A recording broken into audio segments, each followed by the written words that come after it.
That's why from this cartoon crisis, we initiated the Global Intermedia Dialogue.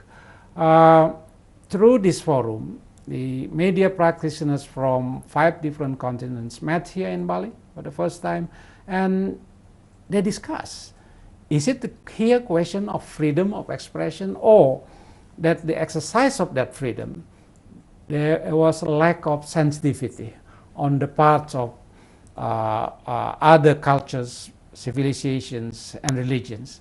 And I think as I found out, the forum that we created for media practitioners, it's not us, it is them to meet and discuss.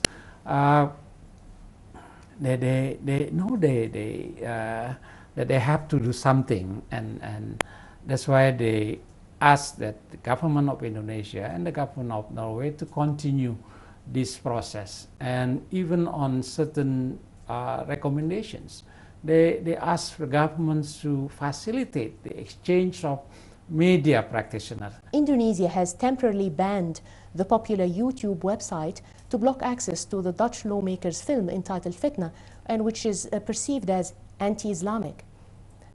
Now, lately there has been a trend to ban YouTube.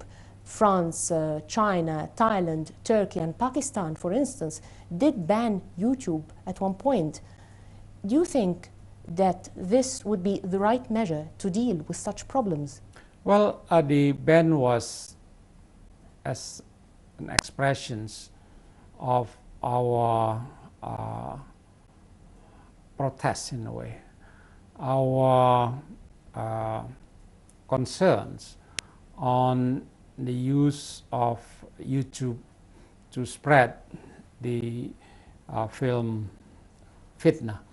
But we knew it that in this information age, banning is not an effective way. That's why, in fact, the governments revoked that ban, I think within 2 weeks, and we continue to address the underlying concerns of the what was the publications of cartoon and then the release of film Fitna, by addressing through this kind of global intermedia dialogue. Mr. Foreign Minister, I went through your speeches and statements. You take pride in Indonesia's centuries-old tradition, which you've mentioned before, consultation toward consensus. And it seems that this comes from Islam, I think, and they are Arabic words. Mr. Foreign Minister, I went through your speeches and statements. You take pride in Indonesia's centuries-old tradition, which you've mentioned before, consultation toward consensus. And it seems that this comes from Islam, I think, and they are Arabic words. Now, this process is part of the 1945 Constitution and is also part of Pancasila, which is the state philosophy of Indonesia. Does this help you resolve internal conflicts, especially, for instance, the conflict that was in Aceh? Look, the fact that Indonesia is a very diverse country that comprises of some 300 ethnic groups, each with their own languages, culture, traditions, and in fact of different religions, demands us to be sensitive of the differences among us. That's why the habits of dialogue an important value in our society. The principle of musyawarah and mufakat is a way to live in a very pluralistic society like Indonesia. As you said, that the words, in this Indonesian word musyawarah and mufakat certainly derives from Arabic word. That's why I said before that to us, for centuries, our people perhaps do not know the words democracy, but at least they know that from the Islamic teachings, that this principle of musyawarah, of mufakat, is the way that we deal with our diversity. how can accommodate each other and for that matter to reach a consensus.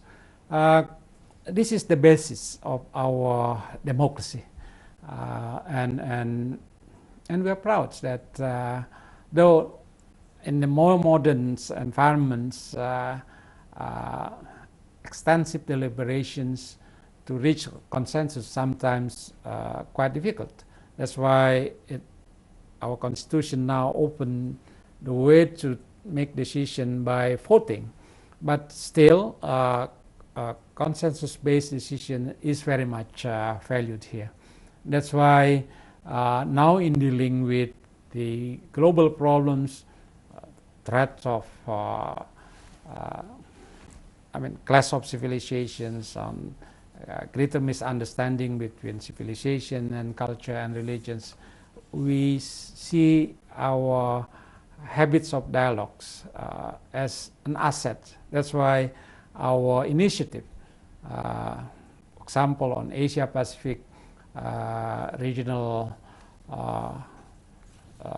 interfaith dialogues, likewise Asia-Europe's interfaith dialogue and cooperation that we initiated, now has become an institutionalized process. So this is also the foundations, the Musyawarah and Mufakat, the strong foundations of democracy in Indonesia. How did this help you resolve the conflict in Aceh? Has proven that the military way to solve problems did not lead us to peace. That's why following the tsunami disaster that struck Aceh, in reflections, both governments in 2004. In 2004, the governments and the Aceh Free Aceh movements sit together, and again, based on the principle of Musyawarah and Mufakat, it was only less than 6 months that we reached an Aceh peace agreements. In 2005? It was not, as in the case of Musyawarah and Mufakat, it's not zero-sum games, but it is win-win solutions. It's interesting to follow that the leaders of the Free Aceh movements, through direct elections, are now the governor and vice governor of Aceh. Your Excellency, Mr. Hassan Wirajuda, Minister of Foreign Affairs of the Republic of Indonesia, thank you very much for joining Peace in Focus and Nile TV International. Good to have you, sir. Thank you very much, Mona, and welcome once again on your visit to Bali. Thank you very much. Thank you.